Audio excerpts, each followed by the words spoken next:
பாதைகள் போல தள்ளப்படுகின்றோம்.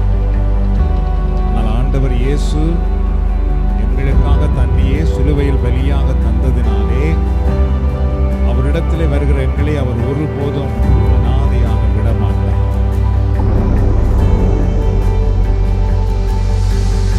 அவர் எங்களை குணமாக்குவார், கண்ணீரை துடைப்பார், எங்களை தூக்கி சுமப்பார். ஆடை இல்லாதவர்களுக்கு அவர் ஆடை உடுத்துவார், பசியோடு இருக்கிறவர்களுக்கு அவர் உணவளிப்பார்.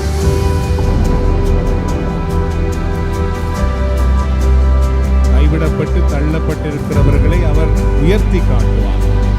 வறுமையிலும் இல்லாமையிலும் கடன் தொல்லையிலும் இருக்கிறவர்களுக்கு அவர் புதிய வாசலை திறப்பார்.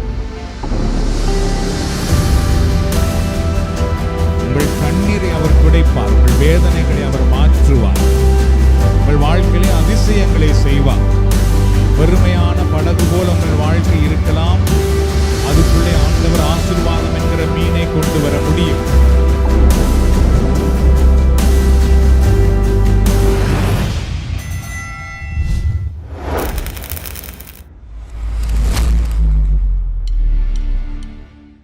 So we are in the second week of the new year.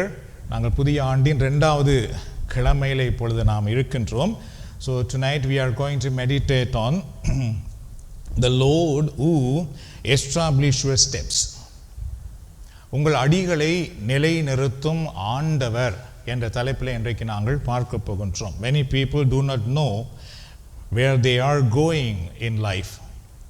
நிறைய மக்களுடைய வாழ்க்கையிலே பார்த்துக்கொண்டால் அவர்கள் எங்கே போய்கொண்டிருக்கின்றார்கள் என்று அவர்களுக்கே தெரியாமல் இருக்கிறது. என்ன நடக்கும், என்ன ஆகும் என்ற எந்த குறிக்கோளும் இல்லாத ஒரு சூழலில் நிறைய மக்கள் வாழ்ந்து கொண்டிருப்பதை பார்க்கலாம். Some move too quickly and make decision without waiting for God's time. சில மக்கள் மிக கெரியாக அல்லது மிக பரபரப்பாக தங்களுடைய வாழ்க்கையை நடத்தி கொண்டிருக்கின்றார்கள். அதே நேரத்திலே அவர்கள் தங்களுடைய வாழ்க்கையிலே கடவுளுடைய கடவுளுடைய திட்டம் ஒன்று நிறைவேறட்டுமே, இதை கடவுளிடத்திலே காத்திருப்போமே அப்படி என்ற ஒரு எண்ணமே இல்லாமல், அப்படிப்பட்ட காத்திருக்கக்கூடிய ஒரு நிலையே இல்லாமல் இன்றைக்கு நிறைய மக்கள் மிக மிக பரபரப்பாக வாழ்ந்து கொண்டிருக்கின்ற சூழ்நிலையை நாம் பார்க்கலாம். Often people depend on their own understanding instead of trusting God. இன்றைக்கு நிறைய மக்கள் பார்த்துக்கொண்டால் கடவுளை நம்புவதற்கு பதிலாக, கடவுளை தங்கியிருப்பதற்கு பதிலாக தங்களையே முழுக்க நம்பி, நாங்கள் வேலை செய்தால் தான் எங்கள் குடும்பம் முன்னேறும், நாங்கள் பாடுபட்டால் தான் எங்கள் பிள்ளைகளுக்கு நல்ல வாழ்க்கை வரும், நாங்கள் கஷ்டப்பட்டால் தான் எங்கள் வாழ்க்கையிலே அதை வேண்டலாம் இதை வேண்டலாம் என்று முழுக்க தங்களையே நம்பி இன்றைக்கு வாழ்ந்து கொண்டிருக்கின்றார்கள். அதனாலேயே நிறைய மக்கள் இன்றைக்கு மன உளைச்சலுக்கு உள்ளாகி இருக்கிறார்கள். நாங்கள் பாடுபட வேண்டும், உண்மைதான். என்றால் பாடுபடுவதற்கு தான் இறைவன் எங்களுக்கு கரங்களை கொடுத்தார், நமக்கு உடலுக்கு சக்தியை தந்திருக்கிறார். ஆனால் இந்த உடலை கொடுத்த, கரங்களை கொடுத்த, காலை கொடுத்த, அறிவை கொடுத்த, ஆற்றலை கொடுத்த கடவுளை விட்டுட்டு நாம் ஒருபோதுமே நம்முடைய கரங்களால் முன்னேறலாம் என்று நினைத்தோம் என்றால் நாம் அதை போல முட்டாள்கள் யாருமே இல்லை. நாம் தோற்று போய்விடுவோம். கடவுளங்களுக்கு கொடுத்திருக்கிற அறிவை அல்லது கடவுளங்களுக்கு கொடுத்திருக்கிற திறமைகள் எல்லாவற்றையுமே முழுக்க நம்பிக்கொண்டு கடவுளை ஒரு பக்கம் விட்டு விட்டோம் என்றால் அந்த அறிவே நமக்கு தீமையை கொண்டு வந்து விடும். அதனால நாம் எவ்வளவு பரபரப்பாக இருந்தாலும் கடவுளை ஒருபோதும் விட்டுவிடாமல் இருக்க அழைக்கப்படுகின்றோம். So when the Lord establishes our step, our lives become stable and fruitful. ஆனால் கடவுள் எங்களோடு இருந்து எங்களை வழி நடத்துவாராக இருந்தால், எங்கள் காலடிகளை அவர் நடப்பதற்கு உதவி செய்வாராக இருந்தால் நிச்சயமாக நீங்கள் பார்க்கலாம் எங்களுடைய வாழ்க்கை குருதியாக வருவதையும் அதே நேரத்திலே சிறப்பாக வருவதையும் பார்க்க முடியும். Without God our step become confused and unusable. கடவுளுடைய உதவி இல்லாமல் பார்த்து கண்டால் எங்களுடைய பாதை பல முறைகளிலே பல குழப்பத்தையும் அதே நேரத்திலே சில பாதுகாப்பு இல்லாத நிலைமையும் நமக்கு தந்து விடலாம். When God establishes our steps, no obstacle can stop your journey. கடவுள் எங்களோடு இருந்து எங்களை வழி நடத்துவாராக இருந்தால் வாழ்க்கையில என்ன தடைகள் வந்தாலும் அவைகள் நம்மை தடுத்து நிறுத்த முடியாது. தடைகள் வரலாம், அதுக்கு மேலாக கடவுள் எங்களை கொண்டு போய் காட்டுவதை நம்மால் பார்க்க முடியும். When God directs your step, even the darkest path becomes a divine purpose. கடவுள் எங்களை வழி நடத்துவாராக இருந்தால் சில நேரத்தில் நம்முடைய வாழ்க்கையிலே இருள் சூழ்ந்த நிலைகள் நிறைய வரும் அன்பானவர்களே. ஏனென்றால் இருள் சூழ்ந்த உலகத்தில் இருக்கின்றோம். ஆனால் நாம் ஒன்றை அறிந்து கொள்ள வேண்டும், எங்களுடைய வாழ்க்கையில் நாம் உண்மையாகவே இறைவனோடு நடப்போமாக இருந்தால் நாங்கள் சந்திக்கிற இருள் சூழ்ந்த நிலைகள் கூட தெய்வீகமான ஒரு ஆசீர்வாதத்துக்கு எங்களை அழைத்து செல்வதை நம்மால் பார்க்க முடியும். அந்த இருளிலே நாம் ஒருபோதும் சிக்கி போக கடவுள் விட மாட்டார். அந்த இருளுக்குள்ளிருந்து ஒரு தெய்வீகத்தை நாங்கள் காணும்படி ஆண்டவர் எங்களை ஆசீர்வதிக்கிறவராக இருக்கிறார். Psalms 37:23 says, "The step of the righteous person are ordered by the Lord."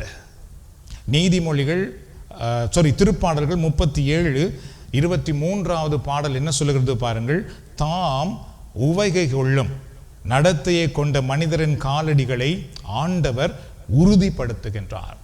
சரியோ, இறைவார்த்தை என்ன சொல்லுகிறது பாருங்கள். தாம் உவகை கொள்ளும், ஆண்டவர் விரும்புகிற நடத்தையை கொண்ட மனிதரின் காலடிகளை ஆண்டவர் உறுதிப்படுத்துகின்றார். சயின்ஸ் ஒன்று சொல்லுகிறது என்றால் நான் நம்புகிறோம், ஏனென்றால் அது நிச்சயமாக நிறைவேறும் என்று நமக்கு தெரிகிறது. சரியோ, அதுபோலதான் யாரோ என்னவனோ சொல்லுகிறார்களோ அதெல்லாம் நாம் நம்பி விடுகின்றோம். ஆனால் பல முறை இறைவார்த்தை என்ன சொல்லுதோ அதை மட்டும்தான் நான் நம்பாமல் போய்விடுகின்றோம். கிறிஸ்தவர்களாக இருந்து கொண்டு இறைவார்த்தையை நம்பாமல் போகிறோம். இறைவார்த்தை என்ன சொல்லுது பாருங்கள். நானும் நீங்களும் கடவுள் விருப்பமான செயல்களை செய்து அவர் பாதையில் நடப்போமாக இருந்தால் எங்கள் ஆண்டவர் எங்கள் கால்களை, எங்கள் குடும்பத்தை, எங்கள் வாழ்வை, எங்கள் எதிர்காலத்தை உறுதிப்படுத்துவார். கரங்களை நாம் ஆண்டவருக்கு நன்றி செலுத்துவோம். Many people plan their finance, their goals. நிறைய மக்கள் இப்போ ஒரு புதிய ஆண்டில் இருக்கின்றோம், அவர்களுடைய நிதியை பற்றி திட்டமிடுவார்கள், தங்களுடைய எதிர்கால விடயங்களை பற்றி திட்டமிடுவார்கள். their family decision, their travels, their dreams. அவர்கள் எங்கு போக வேண்டும் என்று திட்டமிடுகிறார்கள், தங்களுடைய கனவுகளை பற்றி அவர்கள் யோசிக்கிறார்கள், சில குடும்பங்களில் சில திட்டங்களை அவர்கள் போடுகின்றார்கள்.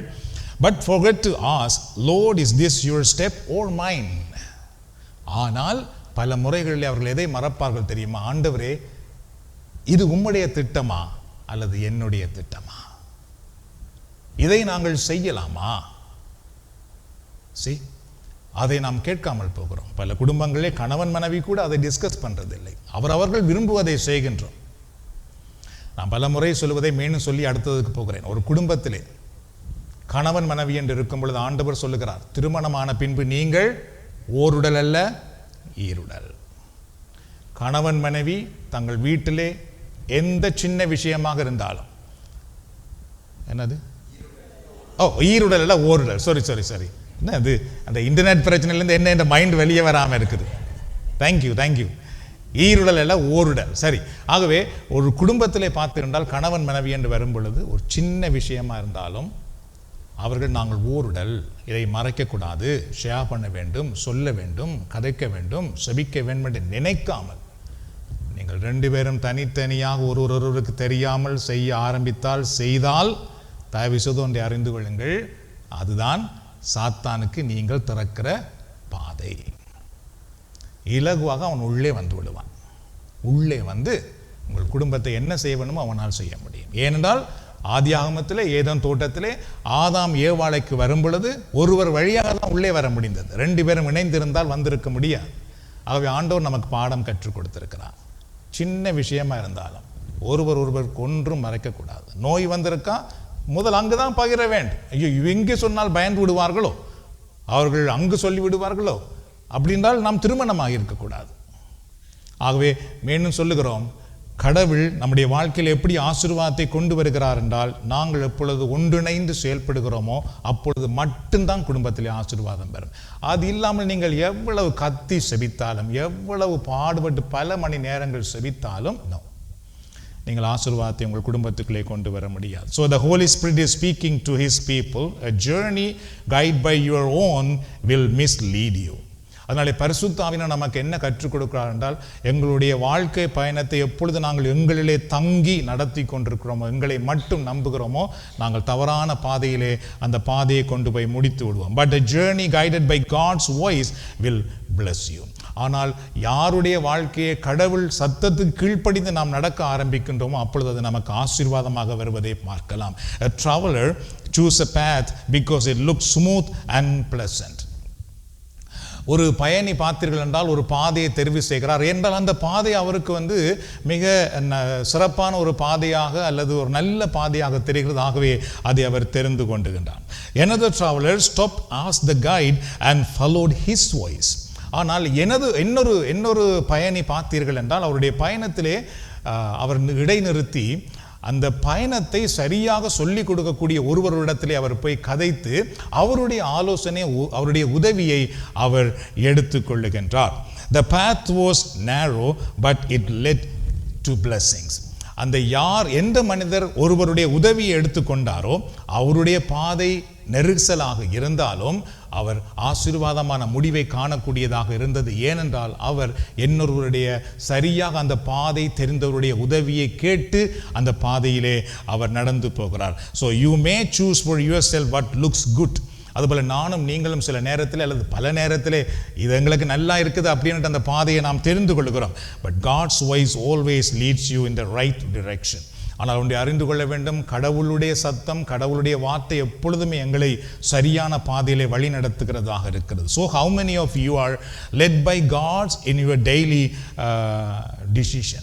உங்கள் எத்தனை பேர் உங்களுடைய அன்றாட முடிவுகளிலே கடவுளால் வழி நடத்தப்படுகிறீர்கள் என்கிற ஒரு கேள்வி இன்றைக்கு நமக்கு தேவையாக இருக்கின்றது. நம்மில் எத்தனை பேர் கடவுளுடைய ஆலோசனையோடு நாம் வழி நடத்தப்படுகின்றோம்? ஏன்னா நாம் புதிய ஆண்டிலே தான் இன்னும் இருக்கிறோம், தொடக்கத்தில் இருக்கின்றோம்.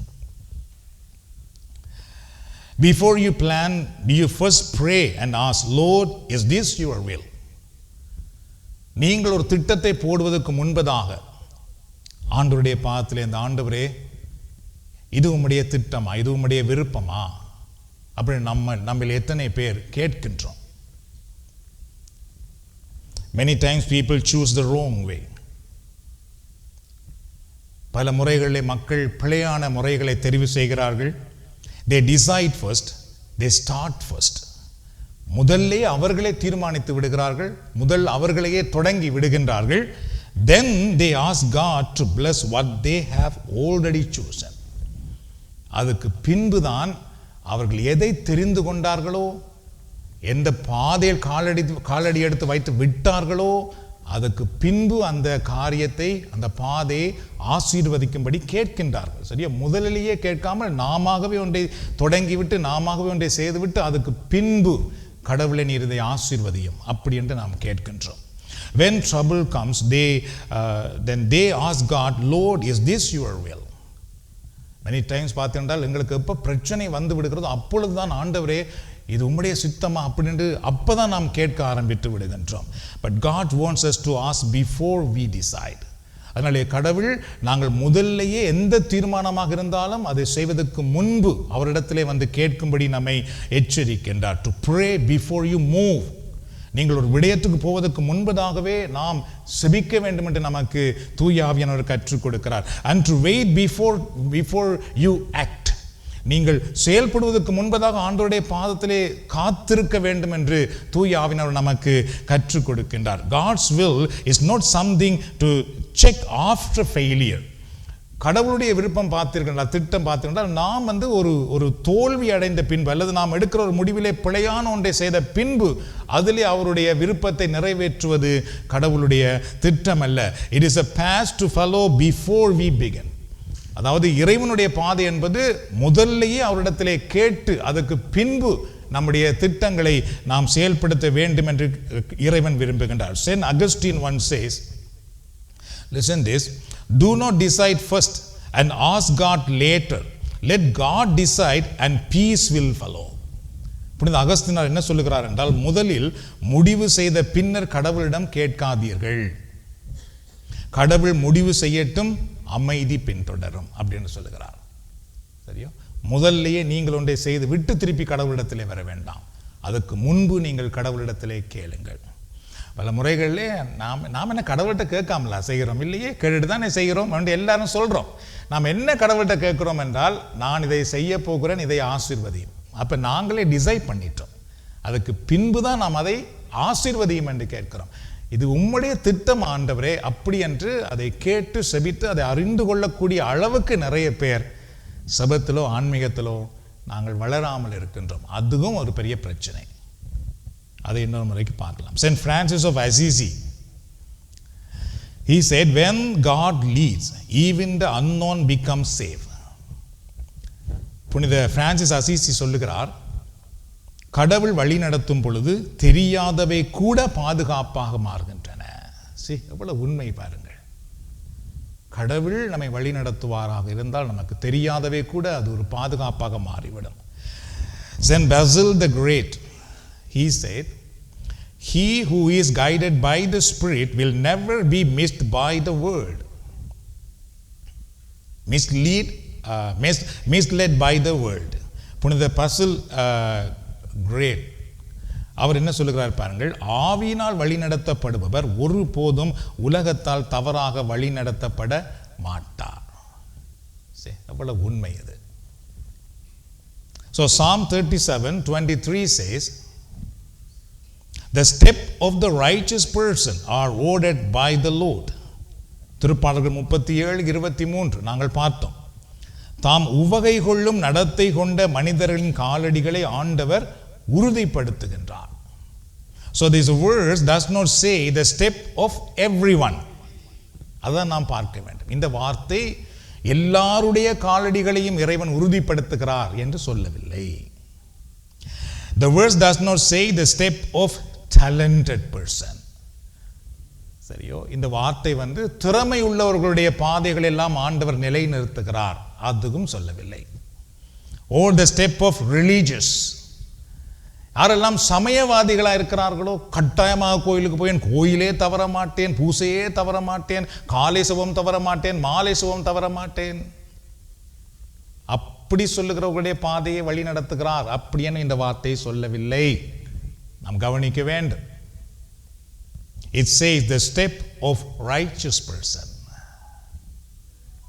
இந்த இறைவார்த்தை என்ன சொல்லுகிறது பாருங்கள், அதாவது இறைவனுக்கு விருப்பமான பாதையில் நடக்கிறவர்களை, அவர்களுடைய காலடிகளை ஆண்டவர் உறுதிப்படுத்துகிறார். So who is the righteous person? அப்படினால் யார் அந்த இறைவனுக்கு உகந்த பாதையில் நடக்கிறவர்கள் அல்லது யார் நீதிமான்கள்? Those who obey God, யார் கடவுளுக்கு கீழ்ப்படுகிறார்களோ. நிறைய மக்கள் கடவுளுக்கே ஆலோசனை கொடுத்துறது, கடவுளுக்கு யாரும் கீழ்ப்படுகிறது இல்லை. அதனால அவர்களை கடவுள் ஒன்றும் செய்ய முடியாது. கடவுள் சொல்லுவார், நீ இவர்களை ஏற்றுக்கொள், நாம் என்ன அவரே இப்படி நான் ஏற்றுக்கொள்றது அப்படின்னால் கடவுள் ஒன்றும் செய்ய முடியாது. அப்ப யார் கடவுளுக்கு கீழ்ப்படுகிறார்களோ அவர்களுடைய காலடிகள் உறுதிப்படுத்தப்படும். Those who walk in holiness, யார் தூய்மையான பாதையில் நடக்கிறார்களோ அவர்கள் தான் கடவுளுக்கு உகந்தவர்கள். Those who choose God's will even when it's hard, மிக கடுமையான சூழ்நிலைகள் இருந்தாலும் அல்லது கடுமையாக இருந்தாலும் இல்லை, இதுதான் கடவுளுக்கு விருப்பம், நான் இப்படித்தான் வாழ்வேன் அப்படி என்று யார் தெரிவு செய்கிறார்களோ. நாம் நமக்கு வசதியான முறைகளில் வாழ பழகி இருக்கின்றோம்.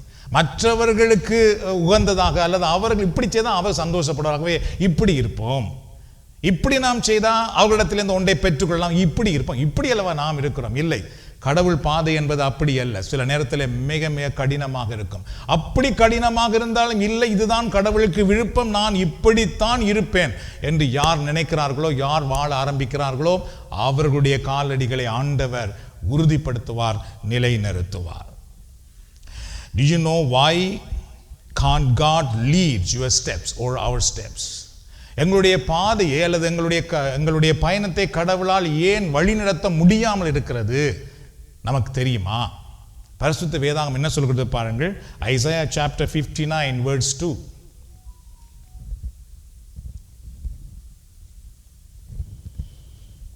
But your iniquities have separated you from your God.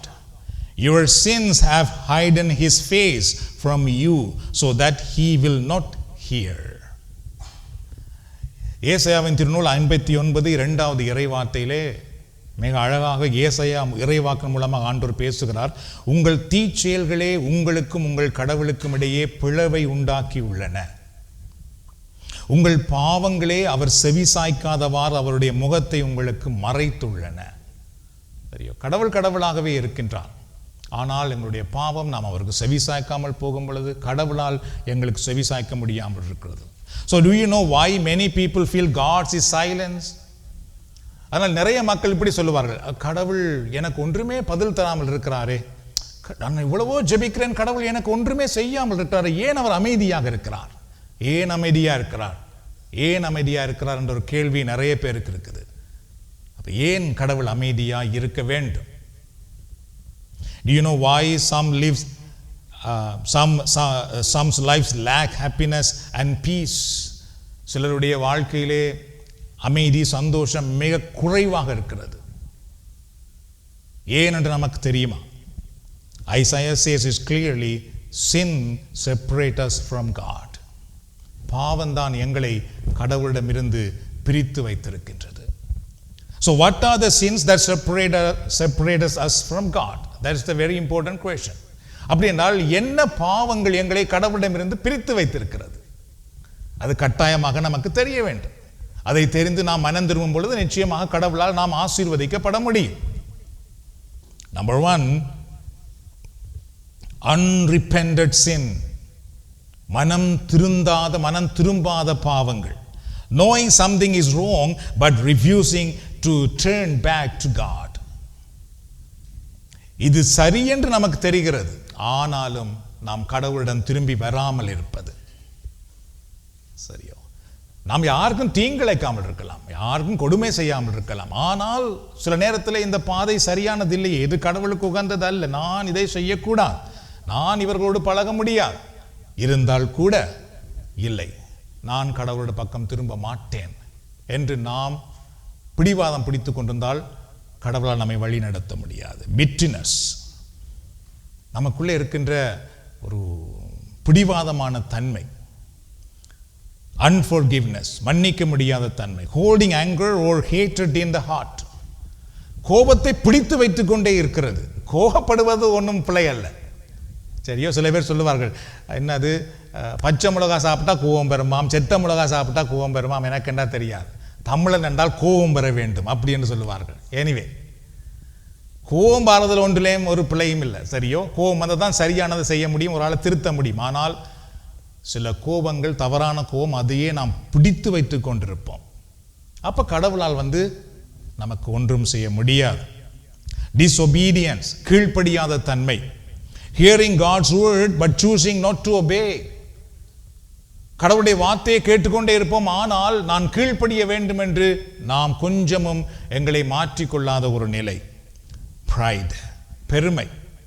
Trusting ourselves more than God, கடவுளை விட எங்களை மேலாக நாம் நம்புவது. Unforgiveness, மன்னிக்க முடியாத காரியங்கள். Refusing to forgive others, மற்றவர்களை மன்னிப்பதற்கு நாம் கொஞ்சமும் இணங்காமல் போவது. Love of the world more than God, கடவுளை விட இந்த உலகத்தை அதிகமாக அன்பு செய்வது. Ignoring prayer and God's word, செபத்தை, இறைவனுடைய வார்த்தையை நாம் தள்ளி வைப்பது, அதுக்கு முக்கியத்துவம் கொடுக்காமல் போவது. Sin does not mean God stop loving us, but it does stop us from hearing God's voice. நாங்கள் பாவம் செய்யும் பொழுது கடவுள் எங்களை வெறுக்கிறார், எங்களை அன்பு செய்கிறார் இல்லை என்றது அர்த்தம் அல்ல. நாம் பாவம் செய்யும் பொழுது என்ன நடக்கிறது என்றால், அந்த பாவம் கடவுளுடைய சத்தத்தை நாம் கேட்காதபடி தடுக்கிறது, கடவுளுடைய பிரசன்னத்தை நாம் காண முடியாதபடி தடுக்கிறது. கடவுளுடைய வழி பக்கத்தில் இருக்கும், ஆனால் நமக்கு அது தெரியாது. ஏனென்றால் பாவம் அது மறைத்து கொண்டிருக்கும். கடவுளுடைய ஆசீர்வாதம் இப்படி முன்னால் இருக்கும், ஆனால் அது தெரியாது, என்றால் பாவம் அதை மறைத்து கொண்டிருக்கும். A traffic signal turns green only for the right lane. ஒரு டிராஃபிக் லைட் பார்த்தீர்கள் என்றால், சரியான வீதி எப்பொழுது போக வேண்டுமோ அப்பொழுது அது பச்சை நிறமாக அது மாறும். Cars in the right lane move forward safely. எந்த வாகனம் எல்லாம் கிரீன் லைட்ல நிற்கிறதோ, அந்த கிரீன் லைட் விழுந்தோன்னு அது மூவ் பண்ண ஆரம்பிக்குமாக இருந்தால் அது பாதுகாப்பாக முன்னேறி செல்லக்கூடியதாக இருக்கும். Car in the wrong lane must stop even they want to go. Red லைட்ல நிற்கிற மக்கள் அவர்கள் கட்டாயமாக அவசரமாக போக வேண்டி இருந்தாலும் போகக்கூடாது, நின்றே ஆக வேண்டும். When you walk in the right path, God's path, in the right path or the God's path, you will see the traffic lights clearly. அதுபோல நானும் நீங்களும் கடவுளுடைய வழியிலே நடப்போமாக இருந்தால் அந்த பாதையிலே வெளிச்சத்தை நாம் சிறப்பாக தெளிவாக நம்மால் காண முடியும். God will show you when to move forward or when to stop and wait. கடவுள் நமக்கு கற்றுக் கொடுப்பார், எங்கு நீ முன்னேறி செல்ல வேண்டும், எங்கு எப்பொழுது நீ போக வேண்டும், எப்பொழுது நீ நிற்க வேண்டும், எப்பொழுது நீ காத்திருக்க வேண்டும். கடவுள் நமக்கு சொல்லிக் கொடுப்பார். Abraham is a man who walked in God's path and was blessed by God. Abraham என்ற மனிதரை நீங்கள் பார்த்தீர்கள் என்றால் கடவுளால் ஆசீர்வதிக்கப்பட்டவர், கடவுளுடைய பாதையிலே நடந்து சென்றவர். One day God spoke to Abraham and said, leave your country, your family and your father's house and go to the land I will show you. சரியோ? திடீரென ஒரு நாள் ஆண்டவர் என்ன சொல்லுவார் என்றால், ஆபிரகாமை பார்த்து, உன்னுடைய நாட்டை விட்டு வெளியேறு, உன் குடும்பத்தை விட்டு நீ வெளியேறு, உன்னுடைய வீட்டை விட்டு நீ வெளியேறு, அதுக்கு பின்பு நான் காட்டுகிற பாதையிலே நீ போ அப்படின்ற ஆபிரகாமுக்கு ஆண்டவர் சொல்லுவார். Abraham did not know where he was going but he trusted God. ஆபிரகாமுக்கு தெரியாது நான் எங்கே போகிறேன் என்று, ஆனால் கடவுளை நம்பினார். இது கேட்க நல்ல சோக்கான கதையா இருக்குது.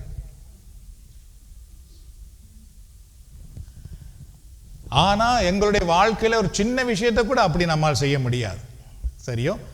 திடீரென ஆண்டவர் எங்களுக்கு ஒரு சொல்லப்படுகிறது, நீங்கள் கையில் ஒன்றும் தண்ணியும் கொண்டக்கூடாது, பேக்கும் கொண்டக்கூடாது, ஒன்றும் கொண்டக்கூடாது, அப்படி வெளியே வீட்டை விட்டு வெளியே வாங்கினா நாம் என்ன உடனே நினைப்போம், ஐயோ தண்ணி இல்லாமல் போனால் என்ன நடக்க போகுது, இது டைனோல் இல்லாமல் போனால் என்ன நடக்க போகுது, அது இல்லாமல் போனால் என்ன நடக்கு, இதை போல எத்தனை கேள்வி கேட்போம் ஒரு சின்ன விஷயத்துக்கு. கடவுள் இங்கே ஆபிரகாமுக்கு சொல்கிறார், நீ உனக்கென்று இருக்க எல்லாத்தையும் விட்டுட்டு வா, இப்போ நான் காட்டுற நாட்டுக்கு நீ போ. அப்போ எங்கே போகிறது ஆண்டவரே, அது உனக்கு சொல்லப்படாது, நீ நடக்க ஆரம்பி என்ற உடனே ஆபிரகாம் நடக்க ஆரம்பித்தார், எல்லாவற்றையும் விட்டுட்டு. ஏன்னா அன்றைக்கு அந்த நாட்கள் அன்பானவர்கள் இருக்கிற சொத்தே வீடு, குடும்பம், மாடு, ஆடு, மாடுகள், அவ்வளவுதான் நம்மளுடைய சொத்து, இதை விட வேறு ஒன்றுமே இல்லை, எல்லாம் விட்டுட்டு வா அப்படி என்றார். சரி, Abraham chose to obey God and walk by faith. ஆகவே ஆபிரகாம் என்ன செய்வார் என்றால் நம்பிக்கையோடு கடவுள் கீழ்ப்படிந்து நடக்க ஆரம்பிக்கிறார். Walking by faith is not easy. விசுவாசத்தோடு நடப்பது என்பது இலகுவானதே அல்ல. அது மிக மிக கடுமையானது, மிக சேலஞ்சபிள் ஆனது. செபிக்கிறவர்களாலும் இறைவனுக்குள் காத்திருக்கிறவர்களாலும் இறை வார்த்தைக்குள் வாழ ஆரம்பிக்கிறவர்களால் மட்டும்தான் விசுவாசத்திலே நடக்க முடியும். மற்ற விவராலும் விசுவாசத்தோடு நடக்க முடியாது. If it were easy, everyone would do it. விசுவாசத்திலே நடப்பது இலகுவாக இருந்தால் எல்லாருமே அப்படி நடப்பார்கள். ஆனால் நடக்க முடியாது, மிக கஷ்டம். அதனால தான் ஒரு சிலரால் மட்டும் நடக்க முடிகிறது. Walking by faith means trusting God even when we cannot see the way ahead. எங்களுக்கு முன்னே என்ன இருக்கிறது தெரியாமல் இருந்தாலும் இறை நம்பிக்கையோடு நாம் நடக்க ஆரம்பிப்பது, அதுதான் விசுவாசம். முன்னுக்கு பார்த்தா எல்லாமே இருட்டா இருக்கும், என்ன செய்வதென்றே தெரியாமல் இருக்கும். ஆனாலும் இறைவன் என்னை முன்னே போக சொல்லுகிறார், இறைவன் என்னை இதை செய்ய சொல்லுகிறார், இறைவன் இதற்காக ஜெபிக்க சொல்லுகிறார், நான் செய்யட்டும்.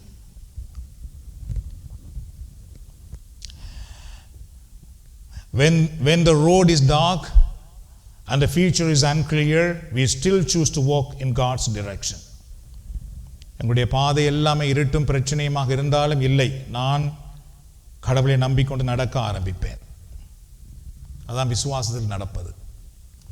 Because Abraham walked in obedience, God blessed him.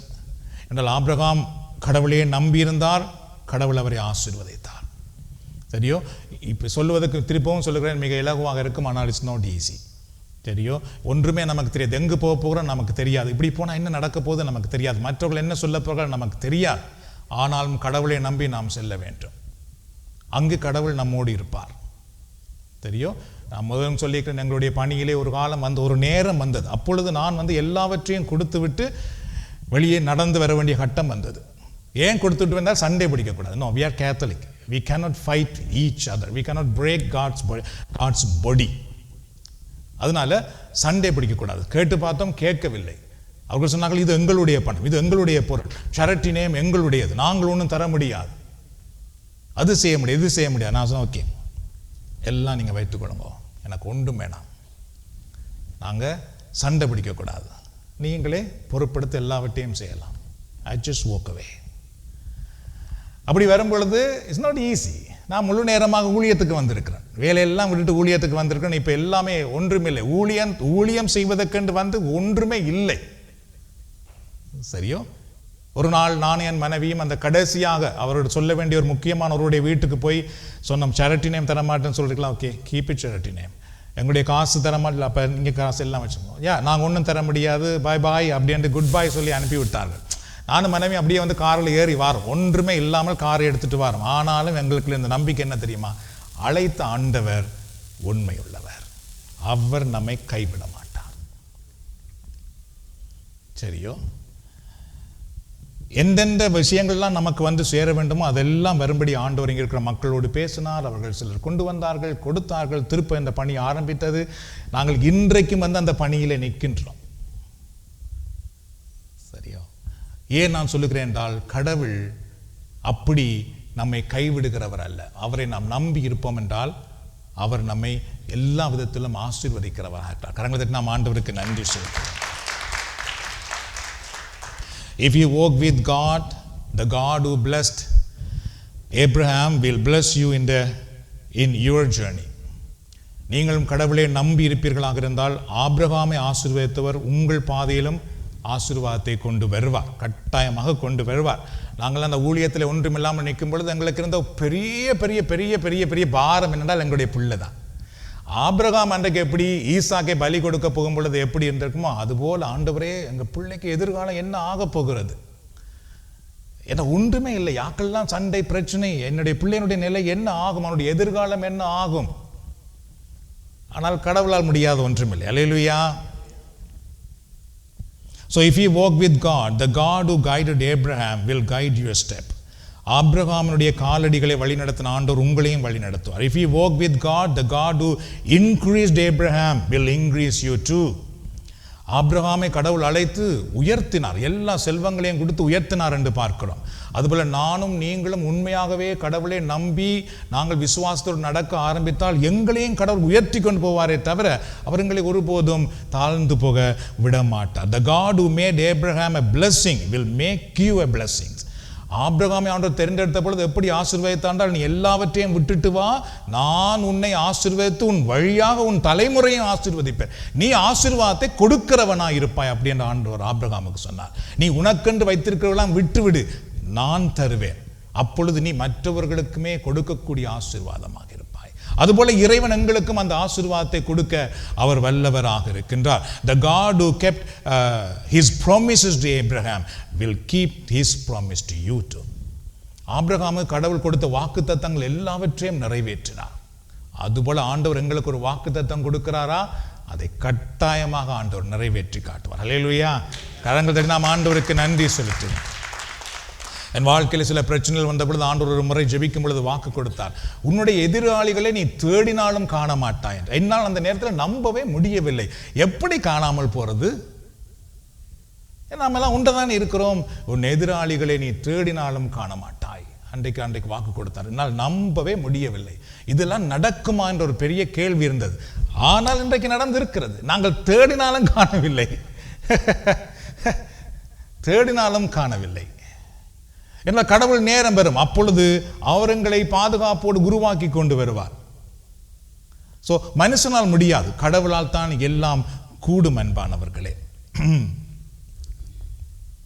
So the God who opened doors for Abraham will open doors for you.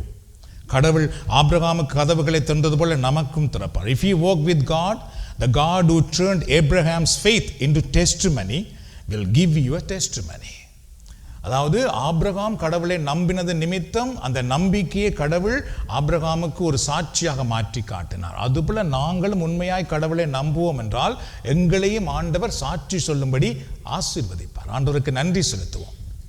If you walk with God, the God who blessed Abraham will surely bless you at the right time. சரியோ? The right time. அந்த right time வரைக்கும் நாம் காத்திருக்க வேண்டும். நாம் கடவுளை நம்புவோம் என்றால் சரியான நேரத்திலே ஆபிரகாமை ஆசீர்வதித்தது போல எங்களையும் சரியான நேரத்திலே ஆண்டவர் ஆசீர்வதிப்பார். The lamb does not light the whole road. நம்முடைய கையிலே ஒரு சின்ன விளக்கு இருக்குமாக இருந்தால் அந்த விளக்கு நாம் செல்ல வேண்டிய முழு பாதைக்கும் வெளிச்சம் தராதது. It's light only the next step.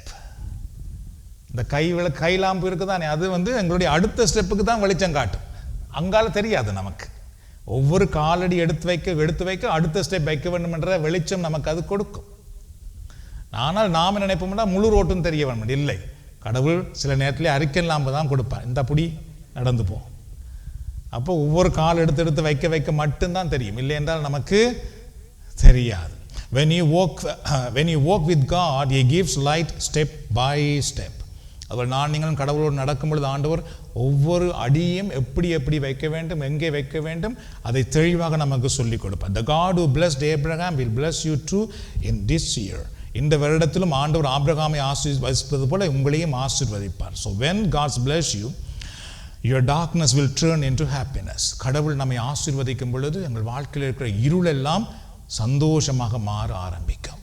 Your night of tears will end.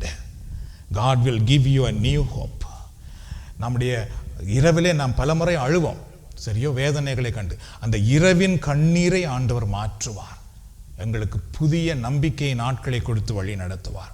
Your sorrow will turn into gladness.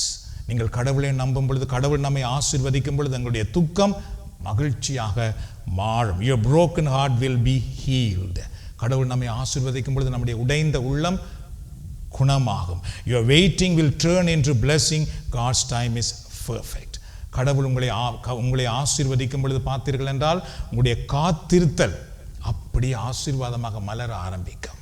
நான் இவ்வளவு காலம் கடவுளுக்குள் காத்திருந்தேன், இப்பொழுதோ அவர் கொடுக்கிற ஆசீர்வாதங்களை நான் பெற்றுக்கொள்ளுகிறேன். கடவுளுடைய அரசை முதலில் தேடுங்கள், உங்கள் தேவைகள் எல்லாம் சேர்த்து கொடுக்கப்படும். உடனடியாக கொடுக்கப்படும் என்று அந்த வார்த்தையை சொல்லவில்லை. உடனடியாகவும் தரப்படுகிற வார்த்தைகள் இருக்கிறது, ஆசீர்வாதங்கள் இருக்கிறது. சிலது காத்திருந்து எங்களை உருவாக்கி அதுக்கு பின்பு எல்லாவற்றையும் சேர்த்து இறைவன் கொடுப்பார். So may the Lord establish your steps in the new year.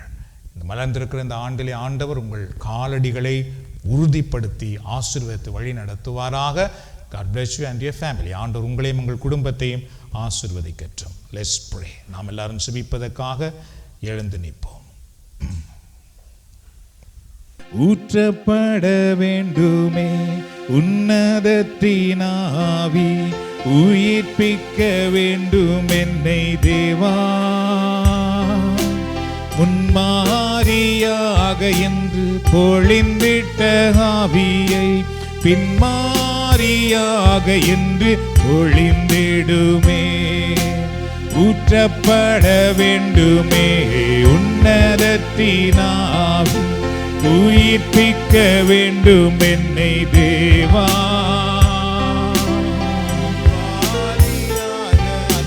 பொழிந்திட்ட ஆவியை பின்மாரியாக என்று பொழிந்திடுமே.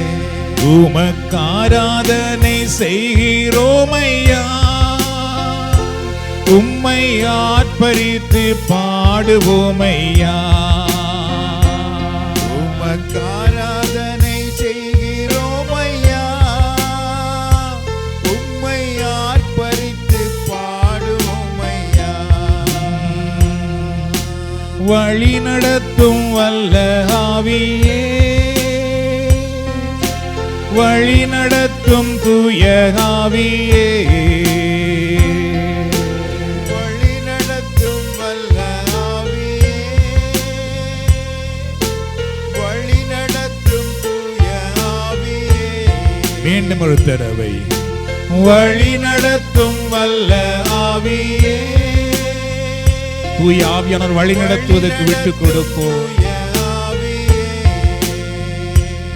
உமக்காராதனை செய்கிறோமையா, உம்மை ஆர்ப்பரித்து பாடுவோமையா. உமக்காராதனை செய்கிறோமையா, உம்மை ஆராதிக்கிறோம், மகிமைப்படுத்துகிறோம். ஜீவநதியே எந்த உள்ளத்தில் பாய்ந்து செல்லட்டுமே. ஜீவநதியே எந்த உள்ளத்தில் பாய்ந்து செல்லட்டுமே. மீண்டுமாக ஜீவநதியே ஆண்டவரிடத்திலே ஒப்பு கொடுப்போம். பாய்ந்து செல்லட்டுமே. ஜீவநதியே எந்தன் உள்ளத்தில் எங்களுடைய பாரங்கள், எங்கள் நோய்கள், பாய்ந்து செல்லட்டுமே. எங்களுடைய பிரச்சனைகள், எங்கள் போராட்டங்கள் ஜீவநதியே எல்லாவற்றையும் இப்பொழுது ஆண்டவரிடத்தை விட்டு கொடுப்போம். ஆண்டவரே, நீர் என்னை வழி நடத்தும். பாய்ந்து செல்லட்டுமே. ஆண்டவரே, நீர் என் வீட்டுக்குள் வாரும், என் குடும்பத்துக்குள் வாரும். ஆண்டவரே, எந்தன் உள்ளத்தில் ஆண்டவரே, என் பிரச்சனைக்குள்ளே நீர் வாரும். பாய்ந்து செல்லட்டுமே. என் குடும்ப உறவுக்குள்ளே நீர் வாரும். ஆண்டவரே, எந்தன் உள்ளத்தில் பாய்ந்து செல்லட்டுமே. இயேசு நம்மோடு இன்று ஆனந்தம். இயேசு நம்மோடு என்றும் ஆனந்தம். இயேசு நம்மோடு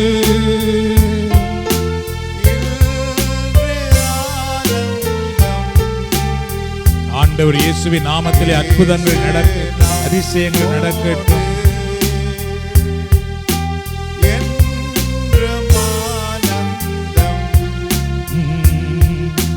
காரிருள் நம்மை சூழ்ந்தாலும் கர்த்தர் ஒளியாவா.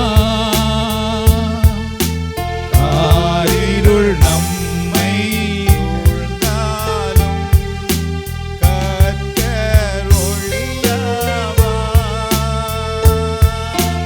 ஒளியாய் எழும்பி சுடர் விடுவோம். ஒளியாய் எழும்பி சுடர் விடுவோம்.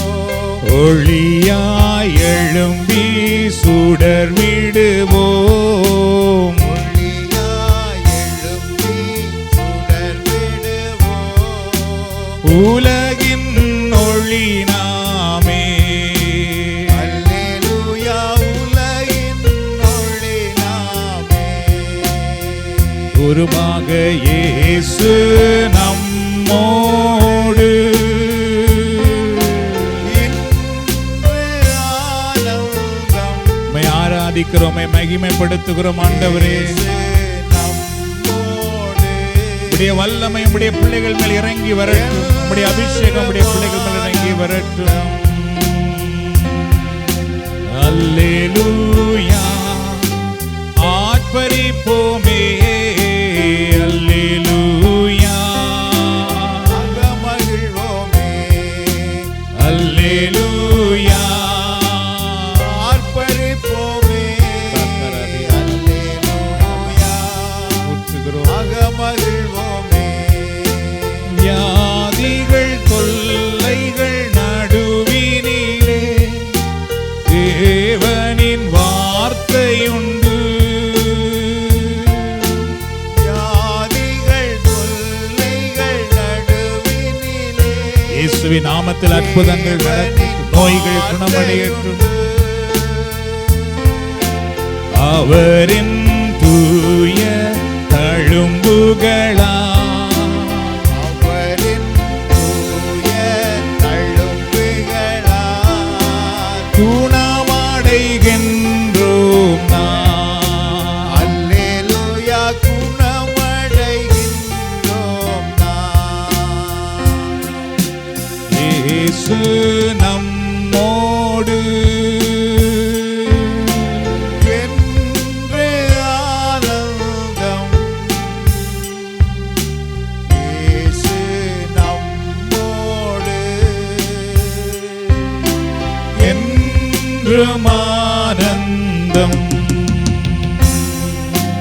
அல்லேலூயா, ஆர்ப்பரிப்போமே.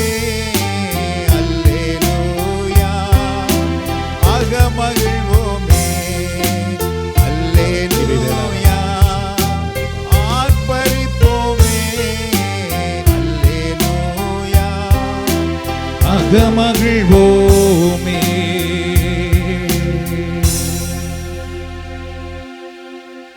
இரண்டு கரங்களையும் உயர்த்தி பிடித்துக் கொள்ளுங்கள். ஆண்டவர் உங்களை ஆசீர்வதிக்கட்டும். ஆண்டவர் இந்த நேரத்திலே உங்களை விடுதலை ஆக்கி கொண்டிருக்கின்றார். அவருடைய பிரசன்னம் நம் மத்தியிலே அசைவாடி கொண்டிருக்கின்றது.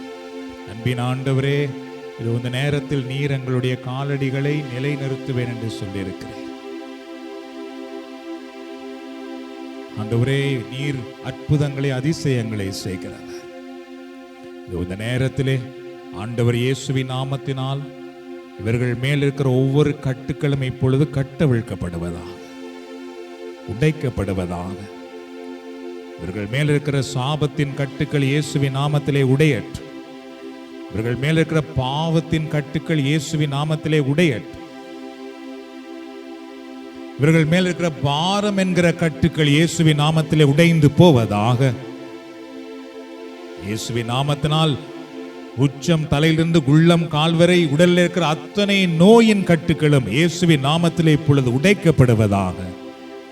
இந்த நோய்கள் இப்பொழுது குணமடைவதாக. அந்த நோய்களை இவர்கள் தேடினாலும் இனி காணாதபடி ஆண்டவர் இப்பொழுது அவருடைய உடலை தொடுவீராக.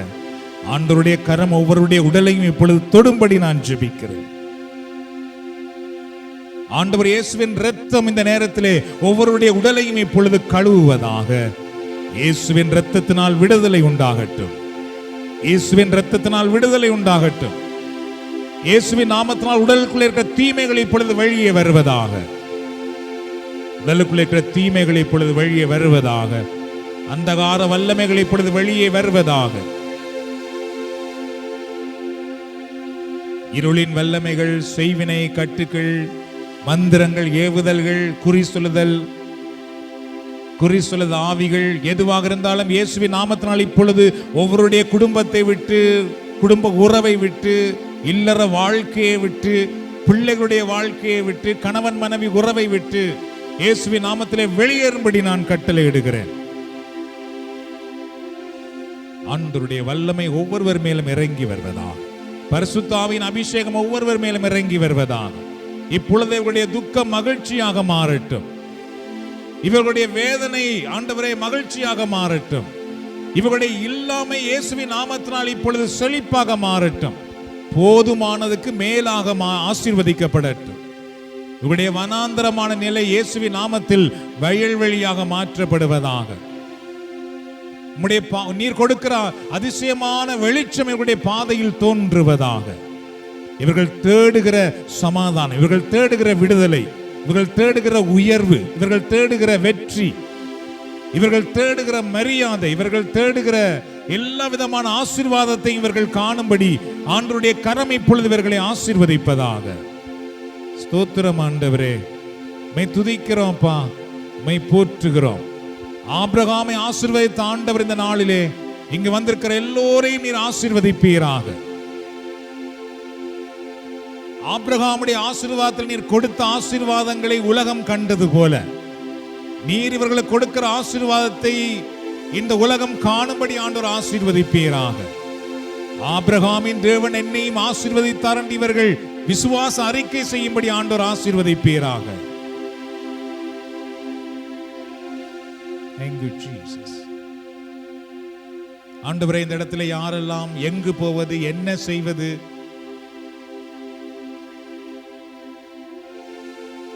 எந்த இடத்திலே நான் போவது என்று தெரியாமல் ஆபிரகாம் போன்ற ஒரு நிலையில் இருக்கின்றார்களோ, ஆண்டோதாமை இவர்களுக்கு முன்னே செல்லுவீராக.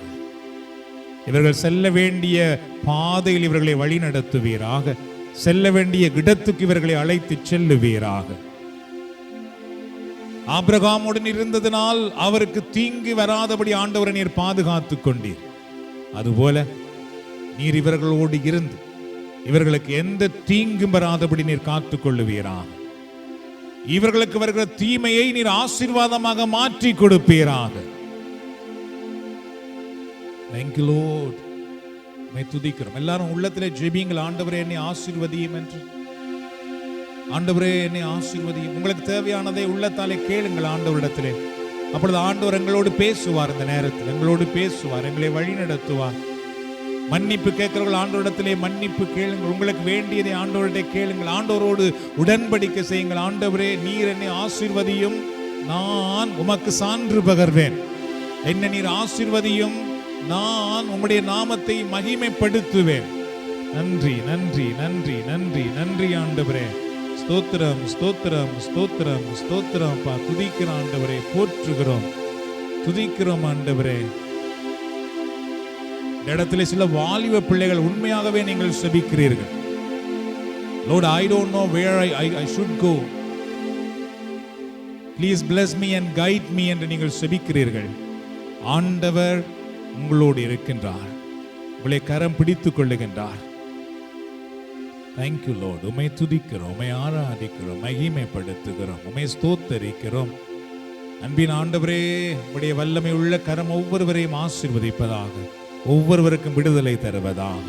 நம்மெல்லாம் முதவே ஆண்டவருக்கு நன்றி செலுத்துவோம். இந்த நேரத்தில் ஆண்டவர் எங்கள் செபத்தை கேட்டிருப்பதற்காக, எங்களை ஆசீர்வதித்திருப்பதற்காக, ஆண்டவர் எங்களுடைய கரங்களை பற்றி பிடித்திருப்பதற்காக நன்றி கூறுவோம். ஆண்டவர் நாமே ஆபிரகாமை ஆசீர்வதித்தது போல எங்களையும் ஆசீர்வதித்திருப்பதற்காக நன்றி கூறுவோம். ஆபிரகாமை வழிநடத்தின ஆண்டவர் எங்களோடும் வாழ்வதற்காக ஆண்டவருக்கு நன்றி செலுத்துவோம். ஹல்லேலூயா. நன்றி செலுத்துகிறோம் ஐயா, நன்றி செலுத்துகிறோம். நல்லவரே, அன்புள்ளவரே, நன்றி செலுத்துகிறோம். நன்றி செலுத்துகிறோம் ஐயா, நன்றி செலுத்துகிறோம். நல்லவரே, அன்புள்ளவரே, நன்றி செலுத்துகிறோம். ஆராதிக்கின்றோம், உம்மை ஆராதிக்கின்றோம். நல்லவரே, அன்புள்ளவரே, ஆராதிக்கின்றோம். மீண்டுமாக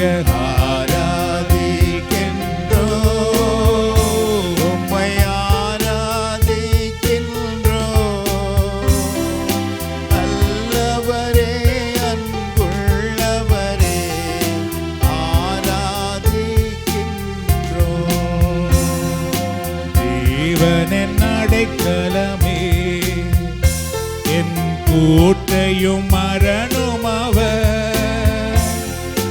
தேவனின் அடைக்கலமே, என் கோட்டையும் மரணும் அவர். அவர் சத்தியம் பரிசயம் கேடகமாம், என் நம்பிக்கையும் அவரே. அவர் சத்தியம் பரிசயம் கேடகமாம், என் நம்பிக்கையும் அவரே. அவர் சேட்டையின் கீழடை கலம்புகவே, தம் சிறகுகளால் மூடுவார். அவர் சேட்டையின் கீழடை கலம்புகவே, தம் சிறகுகளால் மூடுவார். மீண்டும் ஒரு தடவை. அவர் சேட்டையின் கீழ் அடைக்கலம்புகவே, தம் சிறகுகளால் மூடுவார். அவர் சேட்டையின் கீழ் அடைக்கலம்புகவே, தம் சிறகுகளால் மூடுவார். இறுதி ஆசீர்வாதத்துக்காக நாம் சிரம் தாழ்த்துவோம். ஆண்டவராகிய கடவுள் மலர்ந்திருக்கிற இந்த புதிய ஆண்டிலே எப்பொழுதும் வழி நடத்துவதற்காக, உங்களுக்கு முன்னும், உங்களை பாதுகாப்பதற்காக எப்பொழுதும் உங்களுக்கு பின்னும், உங்களை ஆசீர்வதிப்பதற்காக எப்பொழுதும் உங்களுக்கு மேலிருந்து உங்களை வழி நடத்துவாராக. ஆண்டவராக இயேசு கிறிஸ்துவின் அருளும் கடவுளின் அன்பும் பரிசுத்த ஆவியின் ஐக்கியமும் நம் அனைவரோடும் நம்முடைய குடும்பத்திலும் எப்பொழுதும் இருப்பதாக. இதா சுதன் பரிசுத்த ஆவியின் பெயராலே ஆண்டவர் விட்டு சென்ற சமாதானத்தை ஒருவரோடு பகிர்ந்து கொள்ளுவோம்.